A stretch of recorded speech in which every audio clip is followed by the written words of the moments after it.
ہندوستان کی تاریخ میں ایک وقت ایسا تھا کہ ہندوستان میں کفر کا طوفان تھا، شرک برجمان تھا، بدعات رسومات رواجات میں مبتلا انسان تھا، اسلام برائے نام تھا، عقیدہ خام تھا، ہر غلط کام تھا، جہالت کا اندھیرا تھا، ظلم کا بسیرا تھا، گمراہی کا ڈیرا تھا، بڑے بڑے جگیردار سرمایہ دار، ہاں جناب وہ ملک و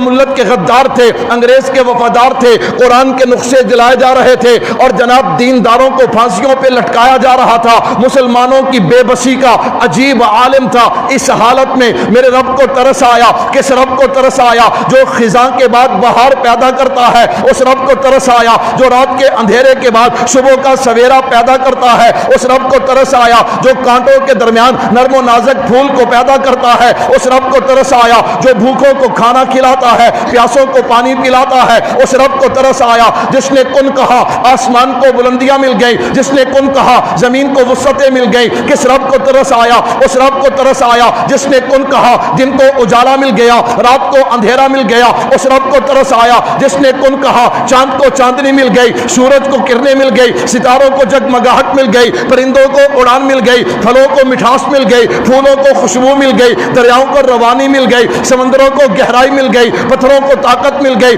اس رب کو ترس آیا جس نے حضرت آدم علیہ السلام کو بغیر ماں باپ کے پیدا کر دیا، اس رب کو ترس آیا جس نے حضرت حوا کو حضرت آدم کی پسلی سے پیدا کر دیا، اس رب کو ترس آیا جس نے حضرت نوح کی کشتی کو کنارے پہ لگایا، اس رب کو ترس آیا جس نے حضرت ابراہیم کو آگ سے زندہ باہر نکالا، اس رب کو ترس آیا جس نے اسماعیل کی ایڑیوں سے آب زمزم کو جاری کر دیا، اس رب کو ترس آیا جس نے جناب موسیٰ کے لیے دریاؤں میں راستے بنا دیے، اس رب کو ترس آیا جس نے جناب عیسیٰ کو زندہ آسمانوں پہ اٹھا لیا، اس رب کو ترس آیا۔ اور اس رب نے اس وقت کے کچھ اہل علم اہل تقوی ان لوگوں کے دلوں میں ان کے جناب دماغوں میں یہ بات ڈالی کہ ہندوستان کی سرزمین پہ ایک مدرسے کی بنیاد رکھو، اس لیے حضرت مولانا حبیب الرحمن عثمانی رحمت اللہ علیہ فرماتے ہیں کہ دیوبند بنانے سے پہلے ہم نے جو مشورہ رکھا اس میں جتنے بھی بزرگ آئے ہر بزرگ کو اللہ نے خواب کے ذریعے یا الہام کے ذریعے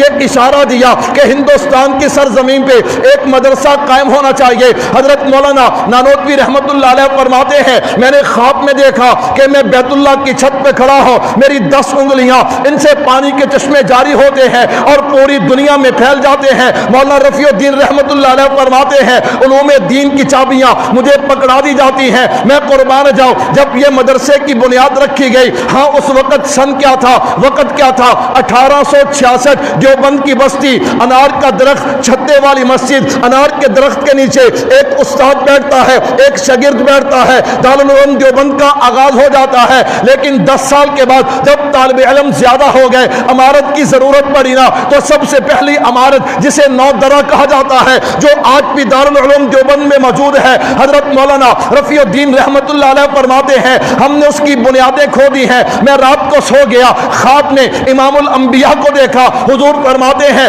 رفیع الدین یہ چھوٹی عمارت ہے جہاں تم بنیادیں بنا رہے ہو، یہ جگہ تو تھوڑی ہے۔ حضور نے اپنی لاٹھی مبارک سے نشان لگائے، کہا یہاں پہ تم مدرسے کی عمارت قائم کرو۔ مولانا کہتے ہیں صبح میں اٹھا، جب اس جگہ پہ گیا تو خدا کی قسم وہ میرے نبی کے نشان لگے ہوئے تھے۔ ہم نے پہلی بنیادیں ختم کر دی ہیں، ان بنیادوں پہ ہم نے بنیادیں کھو دی ہیں اور عمارت کو کھڑا کر دیا۔ تو پھر مجھے کہنے دینا کہ خود ساقی کوثر نے رکھی میں خانے کی بنیاد یہاں، خود ساقی کوثر نے رکھی میں خانے کی بنیاد یہاں، تاریخ مرتب کرتی ہے دیوانوں کی روداد یہاں، وہ جو وادی فارا سے اٹھی گونجی ہے وہی تکبیر یہاں، ہستی کے صنم خانوں کے لیے ہوتا ہے حرم تعمیر یہاں۔